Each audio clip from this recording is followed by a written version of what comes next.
Today we are going to learn lesson 8. A honeybee speaks. Okay, a honeybee speaks यानी honeybee जो है वो क्या बात करती है या बात करती है. A monologue. This is a monologue. Monologue यानी जिसमें एक ही कैरेक्टर बात करता है या लॉन्ग स्पीच देता है उसको कहते हैं monologue. What? Me? A lazy bee? यहाँ पे लेजी बी क्वेश्चन करी, क्या मुझको लेजी बी बोलते हैं? लेजी यानी सुस्त. You think I simply have fun all day among the flowers. और क्या आप सोचते हैं कि मैं सिर्फ फूलों के बीच में फन करती हूँ, मजे करती हूँ? Oh no, when I am flitting from flower to flower I am actually very hard at work and that's why I'm called not a lazy bee but a busy bee.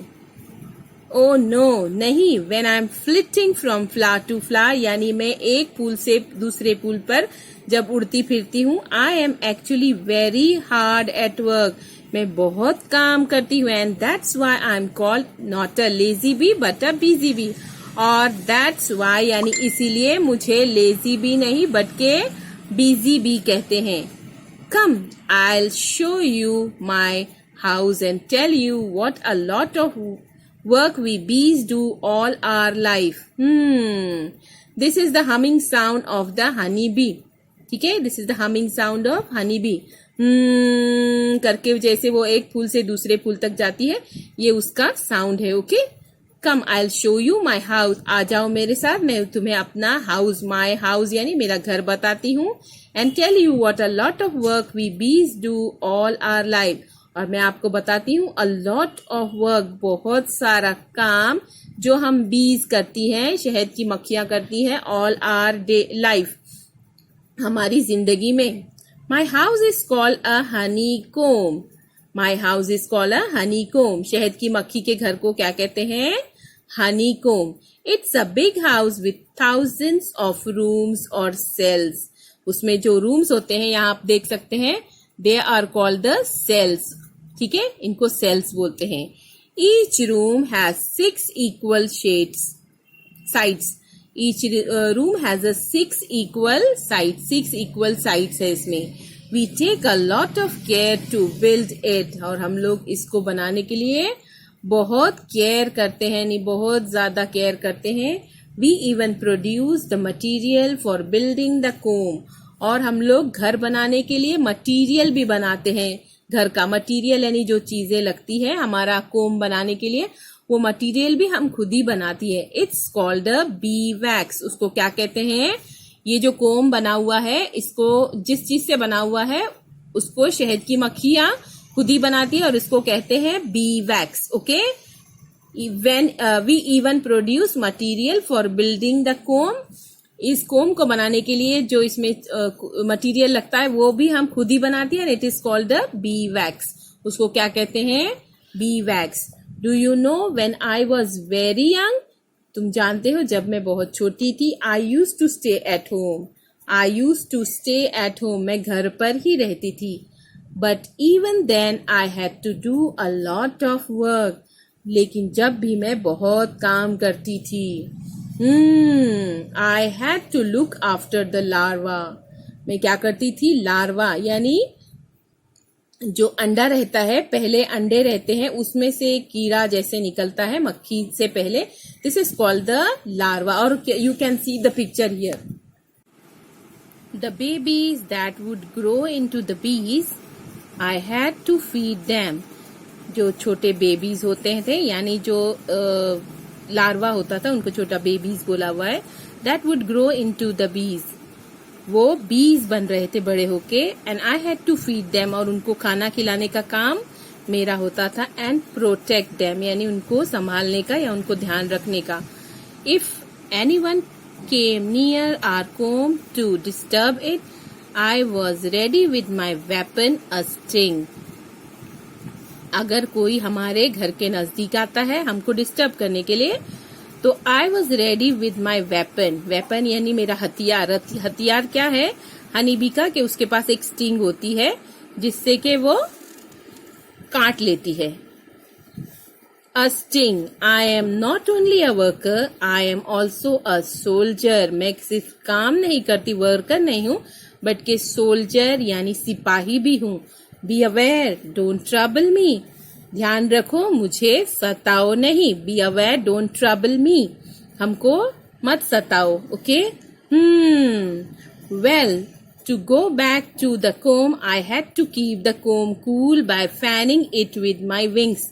और हम लोग क्या करते हैं, विंग्स से जो हमारे fan करते हैं यानी हवा करते हैं, देख सकते हो आप पिक्चर में, हवा करते हैं, तो उसको क्या रखने के लिए, to keep the comb cool.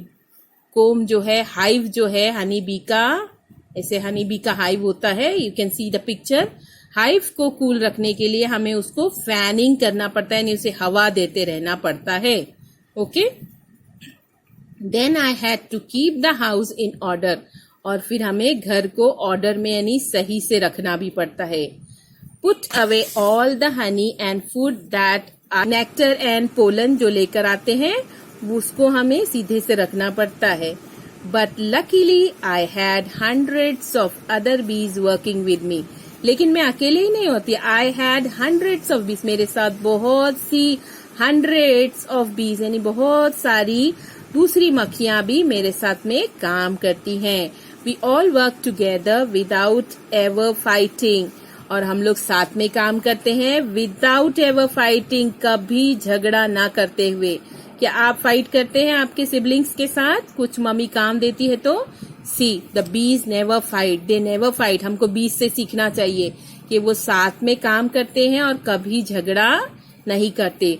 That's one reason we can build some perfect and beautiful house. That's one reason, ये एक रीजन है, एक वजह है, why we can build such a perfect and beautiful houses. इसी वजह से हम परफेक्ट यानी एकदम परफेक्ट, सीधा और ब्यूटीफुल हाउस बना सकते हैं. क्यों? क्योंकि हम साथ में मिलकर काम करते हैं और कभी झगड़ा नहीं करते. Yes, I help with the house building too. Yes, I help with the house building too. यानी मैं घर बनाने में भी मदद करती हूँ. We keep making our house bigger and bigger to make room for the babies and for the food and honey we gather. और हम लोग क्या करते हैं, We make our house bigger and bigger यानी बड़ा और बड़ा बनाते जाते हैं. आपने देखा होगा शहद की मक्खी का जो छत्ता होता है वो पहले छोटा होता है, फिर बढ़ते बढ़ते बड़ा हो जाता है. तो they make bigger and bigger to make room for babies and food, to make babies and room for babies and food and honey we gather. किसके किसके लिए हम लोग घर बड़ा करते हैं? ताकि हमारे जो बेबीज हैं यानी शहद की मक्खी के जो और छोटे मक्खियां हैं वो उनका खाना और हनी वो गैदर कर सके यानी जमा कर सके, इसलिए वो शहद का छत्ता बड़ा करते हैं. When I become older, जब मैं बड़ी हो गई, I began to fly out of the comb. मैं begin यानी मैंने शुरू कर दिया, ये begin का past tense है. I began to fly out of the comb. मैं comb से उड़कर बाहर जाने लगी. To gather nectar. Nectar gather करने के लिए. नेक्टर का पिक्चर आप देख सकते हो. ये फूलों से मक्खियां जो है वो जमा करती हैं. I take the nectar and pollen from the flowers and carry them back to comb.